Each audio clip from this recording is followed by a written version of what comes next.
Hello, welcome to today's video diary for Finding My Way with Pi, Purpose, Intention, and Emotion. I am Pi, and today I am thinking about what is happiness. I am thinking about what does it mean to have a good life.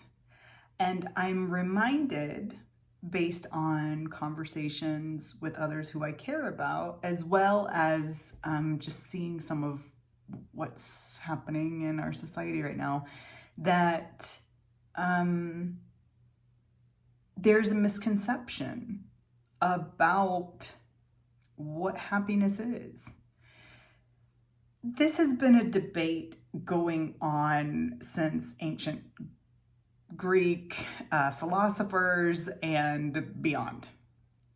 Is happiness the absence of painful emotions? Meaning, is it only pleasurable emotions?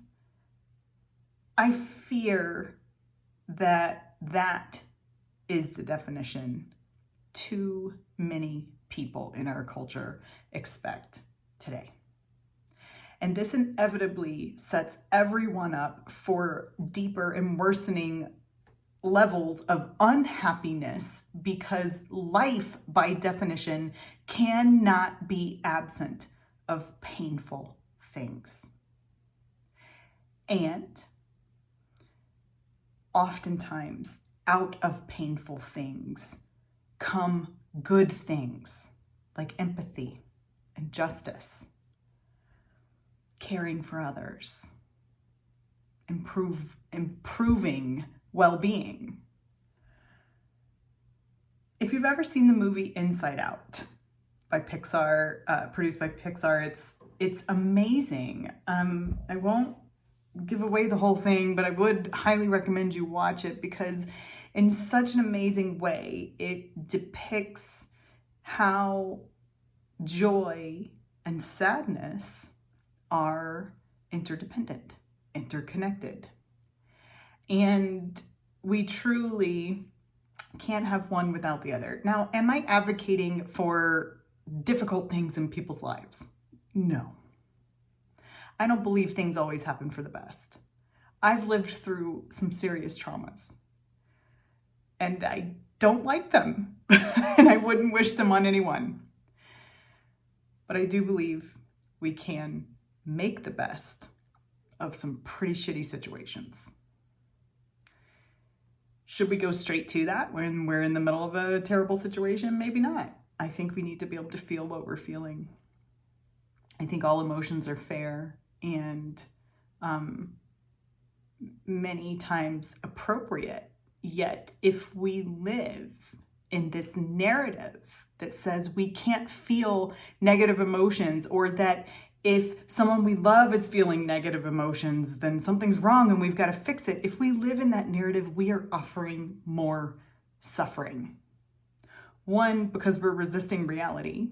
Life has some painful things in it. And two, because it's like something outside of our control that we will always be striving for, that we can never control. It's exhausting. We are teaching a false narrative, perpetuating that false narrative to our children if we have them, and we believe that. And we're not teaching our children how to understand, express, accept, and make the best of painful things. And therefore, aren't we kind of setting them up for more suffering, because they will have painful things in their lives? I'm thinking about this a lot, just because of my studies, a Master of Arts in Happiness Studies, which talks about whole person well-being and studies the concepts of that. And it's not about the absence of negative, painful things. It's about how we go about those things. It's about accepting those parts and understanding them. It's about making the best of them. I'm also thinking about it because I can see, you know, it's so scary in at least our society and culture, at least in my experience, to admit when you're not feeling okay, to admit when, hey, things aren't perfect for me. I know you think they should be, but they don't feel good. And suddenly there's this overwhelming guilt that we don't feel right. It's like you're the downer at a party or something. You can't be that person when everyone else looks happy. Guess what? Not everyone else is in this happy state. We can't stay in a happy state all the time. I don't believe it's biologically or physiologically possible. Our bodies need cycles, and it's all interconnected. How would we even understand what joy was if we never experienced sadness? How would we even understand what empathy was if we never went through something challenging ourselves? Or compassion? This is the wholeness of life. It breaks my heart when I see people struggling to try to just be happy and they say those toxically positive words. It's fine when it's not. Denying themselves and making their suffering worse. It breaks my heart. And by doing that, we are robbing ourselves of community. We are robbing ourselves of true, deep connection. We're robbing our children of understanding what it means to accept ourselves and be our true selves, because we all have painful things and feelings that we go through. We all do. It's part of life. I have this quote. It came off of, actually, I drink yogi tea before bed every night, and it came on the little tea bag, and it says, "Without the storms and rain, life would cease to be." Without the painful emotions, our life is simply not as full. It's just part of it. And maybe they don't have to be so scary. Maybe they don't have to, cast us out. Maybe we should extend a hand instead and invite others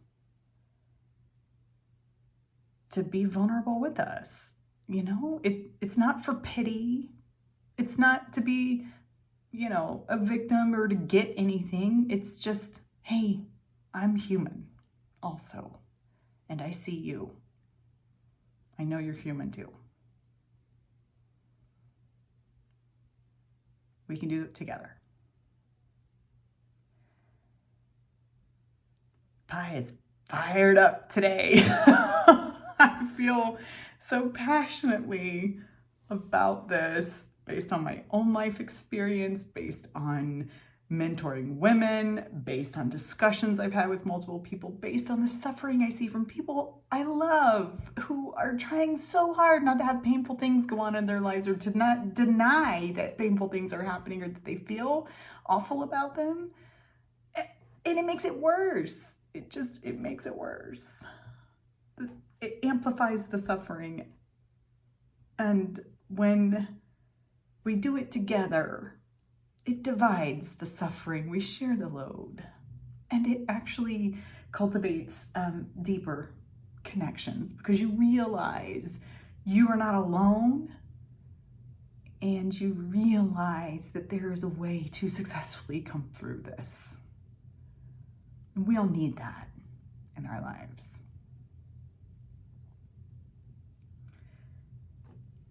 So thanks for being with me on this journey. I'm so glad you're here. I hope it helps you too. I will see you tomorrow. Bye.